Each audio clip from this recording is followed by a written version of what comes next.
Hello বন্ধুরা, নমস্কার and welcome to Sanjay informative channel. আজকে আরেকটি আপডেট নিয়ে আমি তোমাদের সামনে চলে এসেছি।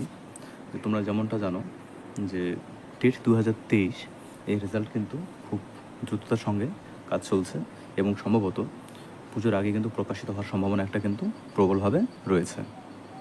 তোমরা ইতিমধ্যেই জেনে গেছো যে প্রাইমারি টেট রেজাল্টের সঙ্গে সঙ্গে কিন্তু প্রাইমারি যে সার্টিফিকেট সেটাও কিন্তু প্রোভাইড করা হবে। আমরা পোর্টালে দেখেছি ইতিমধ্যেই কিন্তু তার লিঙ্কও জেনারেট করে দেওয়া হয়েছে, কিন্তু সেই লিঙ্কটা এখন খুলছে না। কিন্তু লিঙ্ক কিন্তু মানে সার্টিফিকেটের যে লিঙ্ক সেটাও কিন্তু জেনারেট করা হয়েছে। অর্থাৎ এটা নিয়ে আমরা খুব আশাবাদী যে রেজাল্টের সঙ্গে সঙ্গে সঙ্গে কিন্তু আমাদের সার্টিফিকেট যে আছে সেটাও কিন্তু প্রদান করা হবে। তো যে আমরা যারা পরীক্ষা দিয়েছেন বা দিয়েছো তাদের জন্য অত্যন্ত একটি ভালো খবর যে তাদের আর অপেক্ষা করতে থাকতে হবে না যে সার্টিফিকেট কবে প্রদান করা হবে। তো খুব শিগগিরই কিন্তু প্রকাশিত হতে চলেছে টেট 2023-এর রেজাল্ট। তো এই খবরটি অত্যন্ত ভালো খবর একটি, এবং পর্ষদের পক্ষ থেকে যে লিঙ্ক জেনারেট করে দেওয়া হয়েছে এটা কিন্তু এর আগে কখনো হয়নি।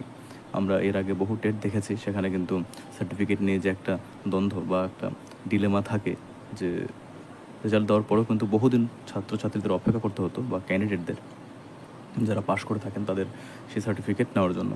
আমরা কিছুদিন আগেই জেনেছি যে 2014 এবং 2017 কিন্তু সার্টিফিকেট প্রদান করা হয়েছে কিছুদিন আগে অবধি।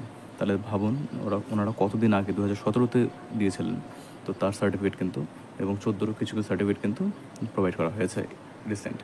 তো আর সেই ক্ষেত্রে আমরা যেটা দেখতে পাচ্ছি যে 2023-এর টেটের রেজাল্টই প্রকাশ করা হয়নি, কিন্তু তার আগেই যে সার্টিফিকেটের লিঙ্ক জেনারেট করে দেওয়া হয়েছে এটা কিন্তু একটা খুব ভালো পদক্ষেপ বলে আমরা মনে করতে পারি পর্ষদের পক্ষ থেকে। এবং এটাও নিশ্চিত হয়ে গেল যে রেজাল্ট কিন্তু খুব তাড়াতাড়ি প্রকাশ পাচ্ছে, সম্ভবত পুজোর আগেই, অর্থাৎ এই মাসেই কিন্তু প্রকাশিত হওয়ার একটা প্রবল সম্ভাবনা রয়েছে, এবং সেটা পুজোর আগেই সম্ভবত হবে। আর আমরা যেমনটা জানি রাজ্যে যেভাবে একটা ঘটনা ঘটেছে, তো তারই একটা কিন্তু ফলস্বরূপ আমরা এটা দেখতে পাচ্ছি যে কোনোভাবে যাতে কী করা যায়, একটা পজিটিভ জেস্চার যাতে নিয়ে আসা যায় সরকারের পক্ষ থেকে, তো সেটাই করা হচ্ছে। এবং এর ফলে ছাত্র যারা পরীক্ষা দিয়েছেন, অর্থাৎ যারা ক্যান্ডিডেট, তারা তো বঞ্চিত ছিলেন বহুদিন থেকে, তো তাদের একটা কিন্তু পাওনা। তো যা হয় ভালোর জন্যই হয়, যে যারা ক্যান্ডিডেট রয়েছেন টেট পাস তারা সার্টিফিকেটটা পাবেন। কিন্তু এইভাবে মানে এই ঘটনাকে কেন্দ্র করে না হওয়াটাই আমরা মানে চাইবো, যে কোনো একটা ঘটনা ঘটুক, কোনো একটা খারাপ ঘটনা ঘটুক, তার পরিপ্রেক্ষিতে এরকম কাজ সরকার করবে, তাছাড়া সরকার করে না বা কোনো স্টেপ নেয় না। তো এরকম যেন না হয় পর থেকে। তো এই আশায় আমরা করব যে সরকার যেন সঠিক পদক্ষেপ গ্রহণ করেন এবং যথাযথভাবে পরীক্ষার রেজাল্ট যথাসময়ে প্রকাশ করুন, এটাই আমরা চাই। কোনো একটা খারাপ ঘটনা ঘটবে, তার পরিপ্রেক্ষিতে অ্যাকশন বা রিয়াকশন মানে একটা যে করা হবে, তো সেটা যেন না হয়। তো এটাই বলার ছিল আমার। কিন্তু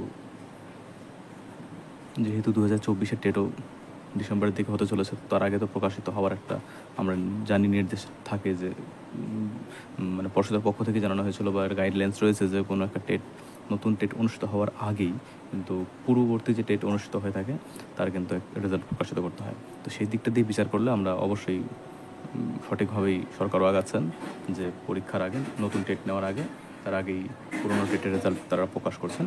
তো এটাই আমরা মেনে নিয়ে চলছি। তো অত্যন্ত ভালো থাকবেন সবাই। ভিডিওটি দেখার জন্য অত্যন্ত